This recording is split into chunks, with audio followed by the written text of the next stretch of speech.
Thank you sir. আসসালামু আলাইকুম। আমরা প্রাক বাজেট আলোচনা করছি এমন একটা সময়ে যখন আসলে আমরা একটা ট্রানজিশন পিরিয়ড পার করছি। এই অর্থে যে দীর্ঘ ১৭ বছরের ফ্যাসিবাদের নিপীড়নের পর নির্বাচিত একটা সরকার পেয়েছি আমরা। তো এই সরকারের কাছে অনেক এক্সপেকটেশন আমাদের। কিন্তু সেই এক্সপেকটেশনের জায়গায় আমরা যদি গ্যাপ দেখতে পাই তাহলে হচ্ছে যে আসলে আমরা ইকোনমিকে যে স্টেবল করব সেই স্টেবল কন্ডিশনে দেশকে নিয়ে যেতে পারবো না।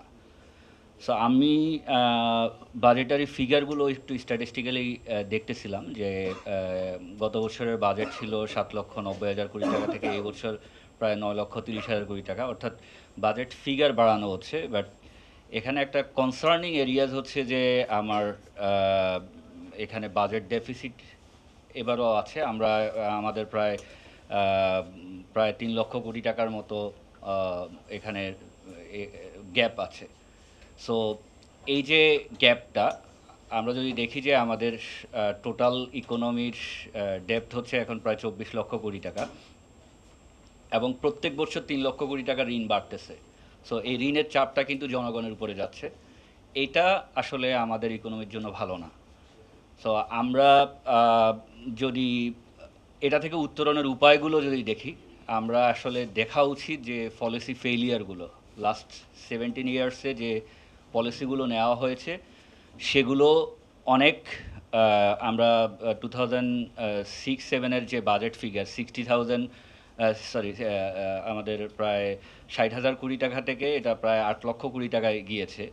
বাজেট বেড়েছে কিন্তু অ্যাট দ্য সেম টাইম আমরা দেখেছি যে প্রত্যেক ইয়ারে $16 বিলিয়ন পাচার হয়েছে। And $16 billion it is equivalent to our ADP. আমাদের লাস্ট ইয়ারের এডিপি ছিল 2,30,000 কোটি টাকা, যেটা 16 বিলিয়নের প্রায় 2,00,000 কোটি টাকার মতো। সো ইন্টারেস্টিংলি এবারও এডিপিতে আমরা 2,30,000 কোটি টাকা থেকে 3,00,000 কোটি টাকায় যাচ্ছি। সো আমাদের ডেভেলপমেন্ট অ্যাকচুয়ালি হচ্ছে। আমরা যদি বলি যে ডেভেলপমেন্টের এডিপির বাস্তবায়নটা যদি দেখি, লাস্ট ইয়ারে বিফোর ইলেকশন অনলি এডিপির 20% এক্সিকিউট হয়েছে। তাহলে আপনি এডিপি নিয়েছেন কিন্তু সেই ফিগারে মাত্র 20% এক্সিকিউট হচ্ছে অ্যান্ড এক্সপেক্টেড রেট হচ্ছে নিয়ারলি 40%।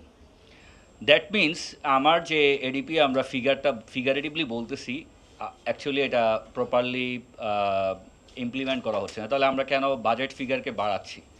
সো এডিপি যদি আমার কম থাকে, আমার যদি যেহেতু আমার ঋণের খাত থেকে হচ্ছে যে অ্যামাউন্টটা আসছে না, তাহলে আমি কেন এডিপিকে এত বড় আকারে দেখাচ্ছি যেটা কিনা আমার আলটিমেটলি এটার একটা ইম্প্যাক্ট জনগণের উপরে পড়বে। আর সেকেন্ড, স্ট্যাটিস্টিক্যাল বাহিরে আমি অ্যাকচুয়ালি ফিলোসফিক্যালি বাজেট নিয়ে একটু কথা বলতে চাই। তা আমরা বাজেটের কারণে জনগণের উপরে যে ইম্প্যাক্ট, সেই ইম্প্যাক্টটাকে কীভাবে প্রপারলি জনগণমুখী করতে পারি সেটা হওয়া উচিত বাজেট।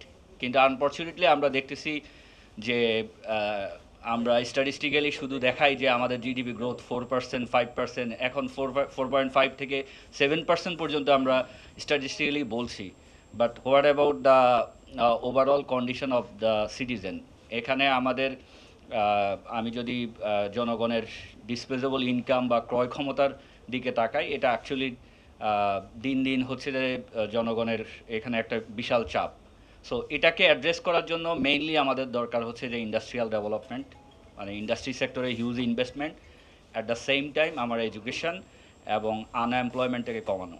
তাহলে এডুকেশন সেক্টরে আমরা হয়তো বলছি যে আমরা জিডিপির একটা মেজর পার্সেন্টেজ এডুকেশন সেক্টরে ইনভেস্ট করছি। স্যার আমি শেষ করছি। 1 মিনিট। ওকে।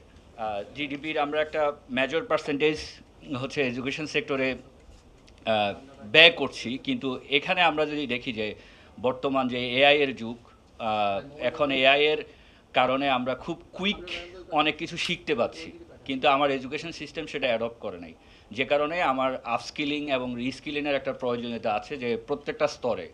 আমার মনে হয় যে শিবির ভাই যে কথাটা বলেছেন ডেমোগ্রাফিক ডিভিশনকে কাজে লাগানো, এটাকে ফোকাস করে আমাদের রিসোর্স, আমাদের মেইন রিসোর্স হচ্ছে হিউম্যান রিসোর্স। সো হিউম্যান রিসোর্সকে কীভাবে ইউটিলাইজ করা যায় সে খাতে প্রপার বিশেষ করে অ্যালোকেশনটা আমি বলবো মিস অ্যালোকেশন অফ রিসোর্সটাকে মিনিমাইজ করা।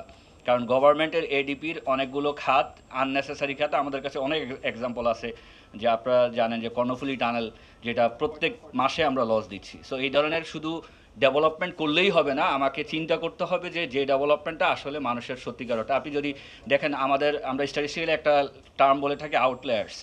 সো আমাদের অলিগার্কদের ইনকাম প্লাস আদার্স বিষয়গুলো যদি আমরা আমাদের ইকোনমি থেকে বাদ দেই, এই আউটলায়ারটা বাদ দেই, তাহলে ওভারঅল দেশের কন্ডিশন কিন্তু খুবই খারাপ। এবং যে কারণেই আমরা ডেভেলপিং কান্ট্রি থেকে আর ডেভেলপ কান্ট্রিতে যেতে পারি না। তো আমার মনে হয় ফিলোসফিক্যালি বাজেটের বিষয়টাকে অ্যাড্রেস করা উচিত। জি, ধন্যবাদ।